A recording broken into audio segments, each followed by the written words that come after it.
Good morning class.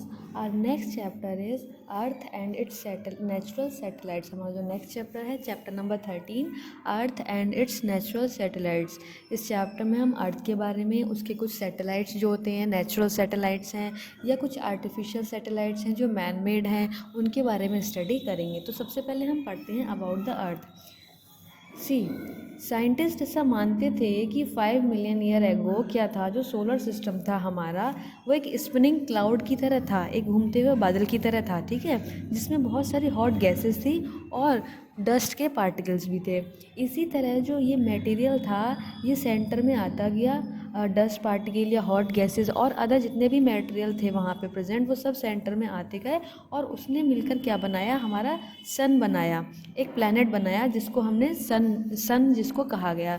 इसी तरह क्या हुआ, और प्लैनेट्स भी बने और उन प्लैनेट्स में एक प्लैनेट था जो थी हमारी earth. The earth was one of them. Slowly the earth cooled on the outside to form the crust. अब जो हमारी अर्थ है उसकी क्या है, 3 परतें होती हैं, 3 लेयर होती हैं, ठीक है। जो आउटसाइड वाली है उसे क्या कहा जाता है, क्रस्ट, जिस पे हम लोग रह रहे हैं, ठीक है। The thickness of the crust vary from around 5 km in the ocean floor to around 70 km to the land। तो जो हमारी क्रस्ट है ये समुद्र से, ओशन से 5 किलोमीटर, 5 किलोमीटर से लेकर, और जो हमारी अर्थ है उस पर 70 किलोमीटर तक थी, ठीक है। उसके बाद जो नेक्स्ट लेयर है मेंटल, उसकी गहराई, उसकी डीपनेस कितनी है, 3000 है। The earth and the outer mental together form the tectonic plates. और ये दोनों मिलकर, क्रस्ट जो है और जो मेंटल है वो मिलकर क्या बनाती हैं, टेक्टोनिक प्लेट्स बना रही हैं, जो कि बहुत स्लोली मूव्स करती हैं। अगर ये प्लेट्स ज़्यादा तेज़ी से मूव करने लगेंगी या इनमें बहुत ज़्यादा मूवमेंट होने लगेगा तो जो अर्थक्वेक है, भूकंप है, वो आने की संभावना हो सकती है। But the place where this plate touch each other is called a fault. लेकिन जहाँ पर ये दोनों प्लेट्स जो हैं वो टच करती हैं उसे क्या कहा जाता है, फॉल्ट कहा जाता है।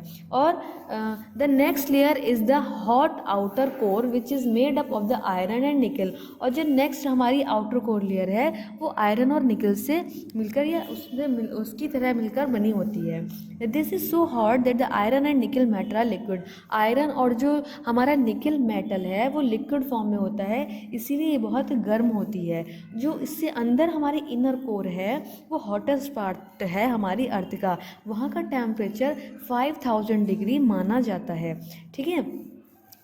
As hot as the surface of the sun, जैसे कि जितना गर्म हमारा सन की सर्फेस है, जितना गर्म हमारा सन है उतनी ही हॉटनेस है, उतना ही इसको गर्म माना जाता है। This layer is so deep within the earth that is under immense pressure. और इस पर भी क्या है, अंदर प्रेशर या दाब लगाया जाता है, ठीक है। It is so made up of the iron and nickel, ये आयरन और निकल से मिलकर बनी है। However due to so much pressure and heat it is solid. और इस पर क्या है, बहुत ज़्यादा प्रेशर डाला गया है, बहुत ज़्यादा हीट उस पर दी गई है और उसको सॉलिड फॉर्म में वो उसके बाद वो बन गई है।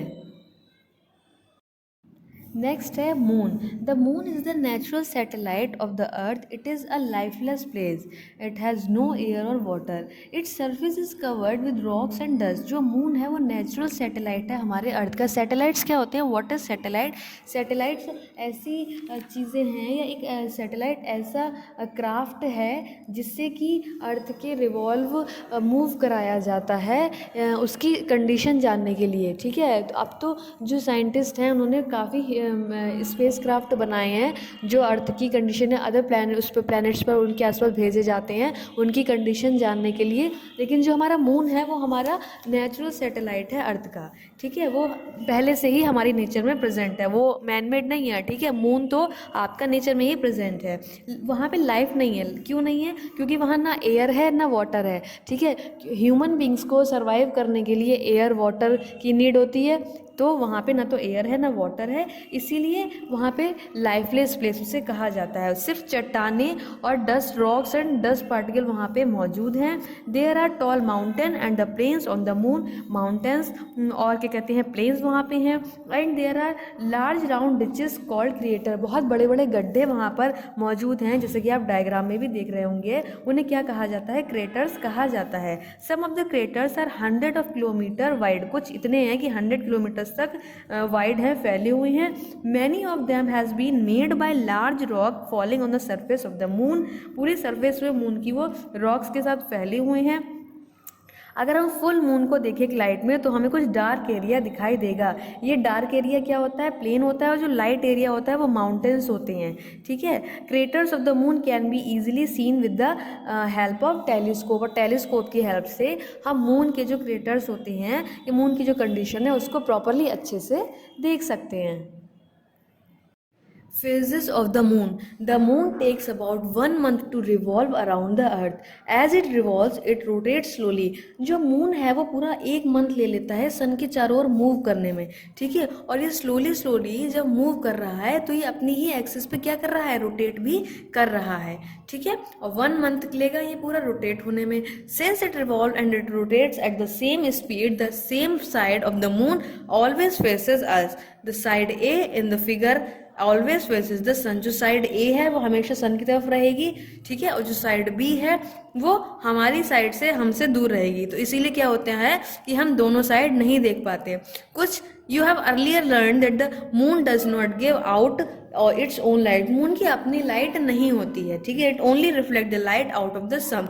वो सिर्फ अर्थ सन की जो लाइट है उसको रिफ्लेक्ट कर पाता है, और उसी की सन की पोजीशन के थ्रू ही या सन की पोजीशन के ही कारण क्या होता है, उसका जितना एरिया रिफ्लेक्ट हो पाता है वही उसकी चेंजिंग पोजीशन के थ्रू हमें दिखाई देना शुरू हो जाता है। इसीलिए उसकी जो शेप्स है वो टाइम टू टाइम क्या हो जाती हैं, चेंज होती रहती हैं। The different shapes of the moon as visible to us on the earth are called it faces.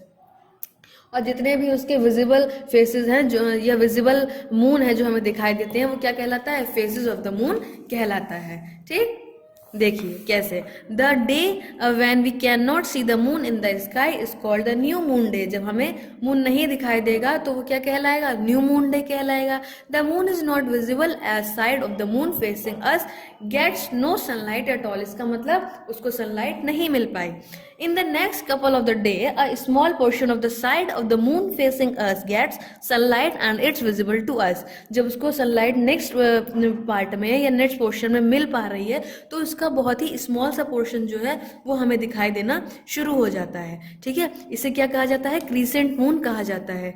In a week the first quarter moon is visible. और फर्स्ट वीक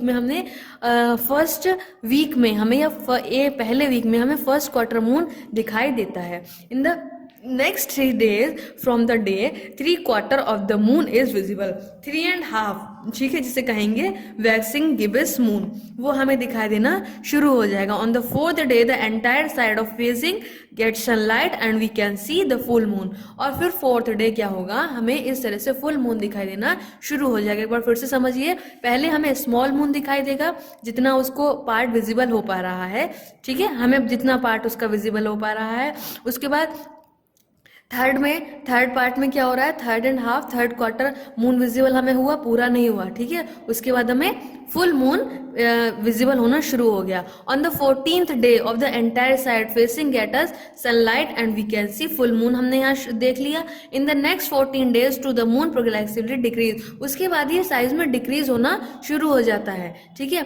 14 days में ये क्या होता है, कंप्लीट हो जाता है। जब ये कंप्लीट होता है उसको पूर्णिमा कहा जाता है, ठीक है। और उसके बाद जब वो डिक्रीज होना शुरू हो जाता है और लास्ट में एक ऐसा डे आता है जब मून वो है जो बिल्कुल भी हमें विजिबल नहीं होता, तब वो क्या कहलाती है, दैट डे इज कॉल्ड अमावस्या, ठीक है। जब मून पूरा हमें विजिबल हो रहा है दैट इज पूर्णिमा, और जब वो बिल्कुल हमें आगे डिक्रीज हो गई उसकी कंडीशन, ठीक है, खत्म होना शुरू हो गया और एक लास्ट में ऐसा डे आएगा जब मून हमें बिल्कुल भी विजिबल नहीं होगा, तब वो क्या कहलाएगा, अमावस्या कहलाती है। अब कुछ कंडीशंस होती हैं मून की। The moon is about 1/4 of the size of earth. Earth के साइज से 1/4 साइज है हमारे मून का। Like the earth is also it also pulls down all object. और हम जानते हैं जो ग्रेविटी के थ्रू अर्थ जो है वो अपनी तरफ चीज़ों को अट्रैक्ट करती है। However the gravity on the moon is only about 1/6 of the earth on the earth. Earth पे जितनी ग्रेविटी है उसका 1/6 पार्ट वहाँ पर हमारे मून पर प्रेजेंट है। इसका मतलब है कि if you can jump 1 meter on the earth, you can jump 6 meter on the, कि अगर हम अर्थ पर जंप करेंगे 1 मीटर तक, और अगर हम वही जंप हम अगर आपके मून पर करें तो वो 6 मीटर तक हमें राइज अप करेगी। ठीक है, इनफैक्ट अगर हमारा जो वेट है यहाँ वो 30 है, तो वहाँ कितना हो जाएगा, it would be only weight 5 kilogram on the moon, तो वहाँ मून पर कितना हो जाएगा, 5 हो जाएगा, क्योंकि वहाँ पे कितना है, 1/6 है ना भाई, 30 हमारा यहाँ है, और वहाँ पे कितना हो जाएगा, 30/6। ठीक है, क्यों, क्योंकि जो हमारा मून है वो कितना है, हमारे अर्थ की ग्रेविटी का 1/6 पार्ट है। ठीक है, Similarly, gravity on the moon is the reason why there is no atmosphere on the moon। और जो ग्रेविटी है वही हमारा रीज़न है कि हमारा जो मून है वहाँ पर कुछ भी एटमॉस्फेयर नहीं है, कोई एयर पार्टिकल नहीं है, इनफ फोर्स नहीं है, कुछ भी हमारे वहाँ पे प्रेजेंट नहीं हो पाता है जिससे वहाँ पर लाइफ हो, इसीलिए वहाँ पे लाइफ नहीं है। एयर, वाटर, ग्रेविटी कुछ वहाँ पे प्रेजेंट नहीं है।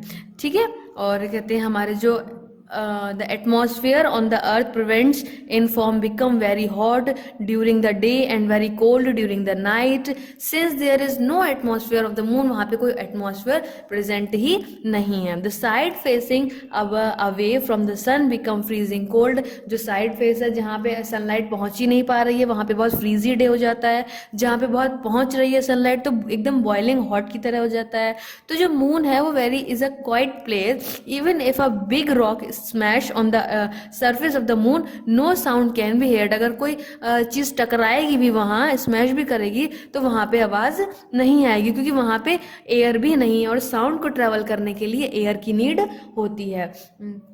जो हमारे साइंटिस्ट हैं या जो हमारे एस्ट्रोनॉट्स हैं वो उन्होंने विजिट किया है मून पर। ठीक है, नील आर्मस्ट्रॉन्ग जो थे वो फर्स्ट ह्यूमन थे हमारे जिन्होंने मून पर कदम रखा, और कुछ टाइम बाद ही उन्हें एल्ड्रिन ने ज्वाइन किया, और 10 more astronaut explore the moon between 1969 and 1972। इसके बीच में 10 एस्ट्रोनॉट्स थे जिन्होंने हमारे मून को ज्वाइन किया या वहाँ पे विजिट किया।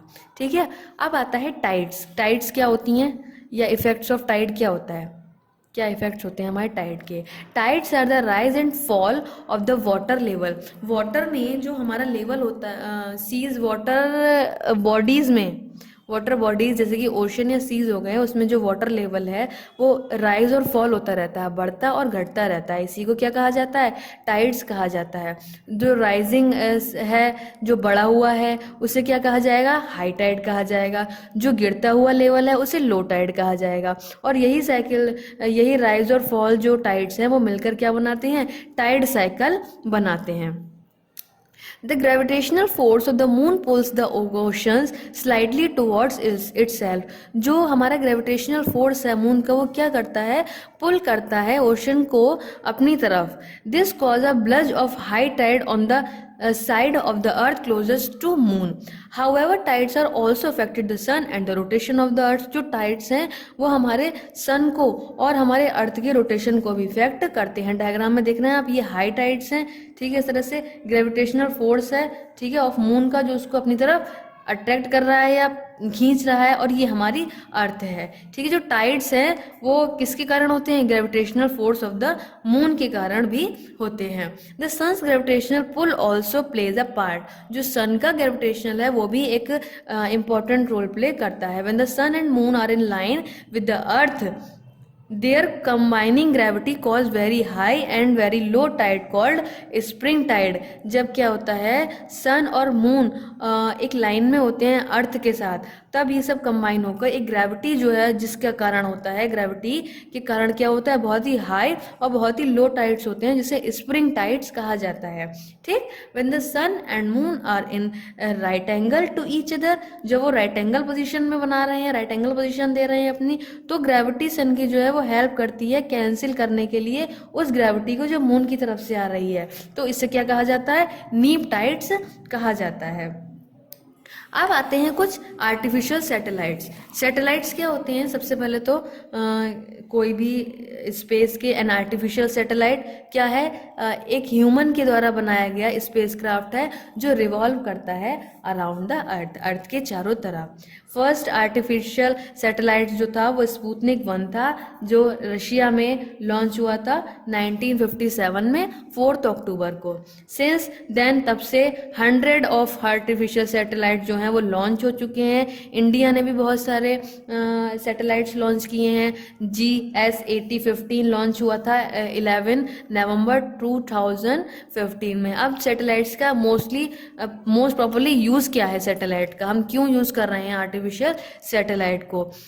कुछ कम्युनिकेशन सैटेलाइट्स है, जैसे कि आपको एग्जांपल में दिया गया है GS80, ठीक है, 15, जिसका यूज़ किया जाता है टेलीफोन कन्वर्सेशन में। टेलीविज़न प्रोग्राम जो हैं वो इस कम्युनिकेशन सैटेलाइट के थ्रू प्रोवाइड कराए जाते हैं। वेदर सैटेलाइट्स होते हैं, वो क्या हेल्प करते हैं हमें वेदर की कंडीशन बताने के लिए, क्लाउड की कंडीशन बताने के लिए कि आने वाले टाइम में वेदर कैसा होने वाला है, या कुछ बहुत ज़्यादा डेंजर ऐसी चीज़ तो नहीं आने वाली है, जैसे कि आपकी बाढ़ आ जाती है, फ्लड आ जाती है, बहुत ज़्यादा क्लाउड्स हैं जिनकी वजह से जो हमारा वेदर है वो ख़राब हो रहा है। तो वो क्या करती हैं, हमें पहले से आगाह कर देती हैं कि हमारी कंडीशन आगे कैसे होने वाली है, तो जिससे हम उस आने वाली चीज़ के लिए अपने आप को प्रिपेयर रख पाते हैं। तो वो क्या कहलाती हैं? वेदर सैटेलाइट्स कहलाती हैं, जो हमें वेदर कंडीशन बताने में हेल्प करती हैं।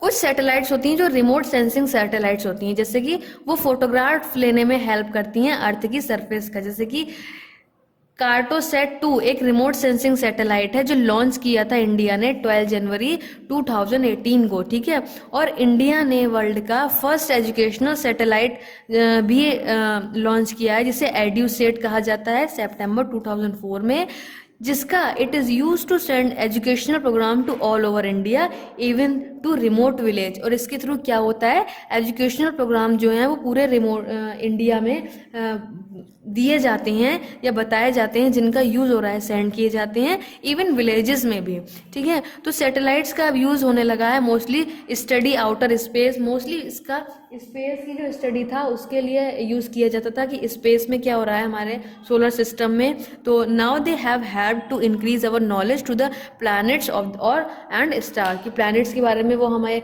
नॉलेज दे रहे थे और स्टार्स के बारे में भी वो हमें नॉलेज दे रहा था, ठीक है। तो सैटेलाइट्स का मोस्टली यूज़ पहले होता था आपका प्लैनेट्स और स्टार्स की नॉलेज के लिए।